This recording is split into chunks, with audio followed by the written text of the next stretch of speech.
मैं समझता हूँ कि डायरेक्ट सेलिंग किसी को समझ में आ गया, ये बिजनेस अगर किसी को समझ में अच्छे से आ गया तो मुझे लगता है वो दुनिया का कोई काम नहीं कर पाएगा। ओके। कारण क्या कि इस बिजनेस की जो गहराइयां है उसको समझना बहुत जरूरी है। और ये किसी भी फील्ड में आप ले लीजिए, जब तक आप किसी चीज की डेप्थ तक नहीं जाते, उसको समझते नहीं है, तब तक आप सफल नहीं हो सकते। और एक बार अगर आपने इस डायरेक्ट सेलिंग की डेप्थ को समझ लिया, जैसा कि मेरे परिवार ने समझा, मेरे फादर ने समझा, तो मुझे लगता है कि शायद आप कभी रुकेंगे नहीं। मैं चाहूँगा कि सफलता इतनी आसानी से नहीं मिलती, ऊपर वाला भी चेक करता है। और कहीं ना कहीं ये आपका वो पीरियड है, क्योंकि जब भी हम कोई बिजनेस चालू करते हैं, अगर मैं डायरेक्ट सेलिंग की बात करता हूँ, जब आप इसमें आएंगे तो ऊपर वाला सबसे पहले आपके सामने खड़ा होगा। ऊपर वाला राइट। वो आपको रोकेगा, वो आपके दिमाग में नेगेटिव भरेगा और किसी न किसी जरिए से भरेगा। ये आपका वो पीरियड है जहां पर आपको अपना डेडिकेशन और कमिटमेंट दिखाना है। उसके बाद आपकी लाइफ में बहुत बड़ा अचीवमेंट आएगा, लेकिन यहाँ पर आपको टिक के रहना है, टिक के चलना है आगे। 11 महीने ये आपका वो पीरियड है जहां पर आपको सीखने को मिला। राइट। क्योंकि डायरेक्ट सेलिंग बिजनेस का सबसे बड़ा चैलेंज जो फील्ड में वो ये है कि लोग इसमें उतरते ही सपने देखते हैं बड़े बड़े। हाँ। लोग सोचते हैं कि अब मैंने ज्वाइन कर लिया है, मैं बिजनेस में आ गया हूं, अब मैं बहुत जल्दी BMW या मर्सिडीज में आ जाऊंगा।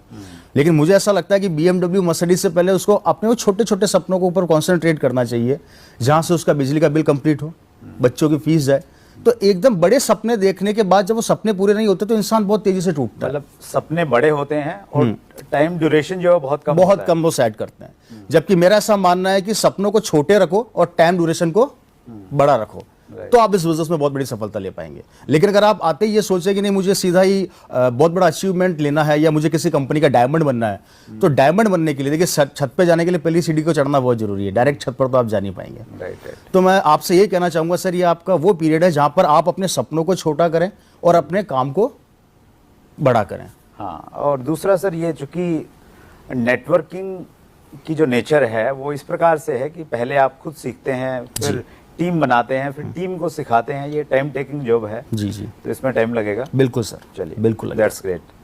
नगमा खान जी का प्रश्न है, आप कौन सी बुक पढ़ते हैं और आपके अंदर जो जबरदस्त पैशन है काम करने का वो कैसे आया? देखिए, मैं बुक्स काफ़ी रीड करता हूँ और दूसरा मेरा एक अच्छा जो पार्ट है, मैं रोज़ मॉर्निंग में सुबह उठ के एक मोटिवेशनल वीडियो जरूर देखता हूँ। अच्छा, वेरी गुड। ये मेरा शुरू से रहा है, जब से मैं डायरेक्ट सेलिंग में आया हूँ। या तो वो किसी का भी हो, कोई अच्छे स्पीकर्स हैं, क्योंकि बहुत सारे मोटिवेशनल स्पीकर्स हैं, डायरेक्ट सेलिंग में बहुत अच्छे लीडर्स हैं। तो मैं यही कहना चाहूँगा नगमा जी को कि आप अपनी ज़िंदगी की, अपने दिन की शुरुआत सुबह मॉर्निंग में एक खूबसूरत मोटिवेशनल वीडियो से करें। आप जब सुबह देखिए, आप जैसा मॉर्निंग में दिमाग खाली होता है, हम जब सो के उठते तो हमारा माइंड बिल्कुल खाली होता है। अगर उसमें हमने उठते ही अखबार पढ़ के कचरा डाल दिया, अखबार पढ़कर कचरा डाल दिया, तो कचरा इकट्ठा हो जाएगा। और वहां पर आपने मोटिवेशनल वीडियो सुने जो आपको एनर्जी दें, पॉजिटिव रखें, आपका दिन बड़ा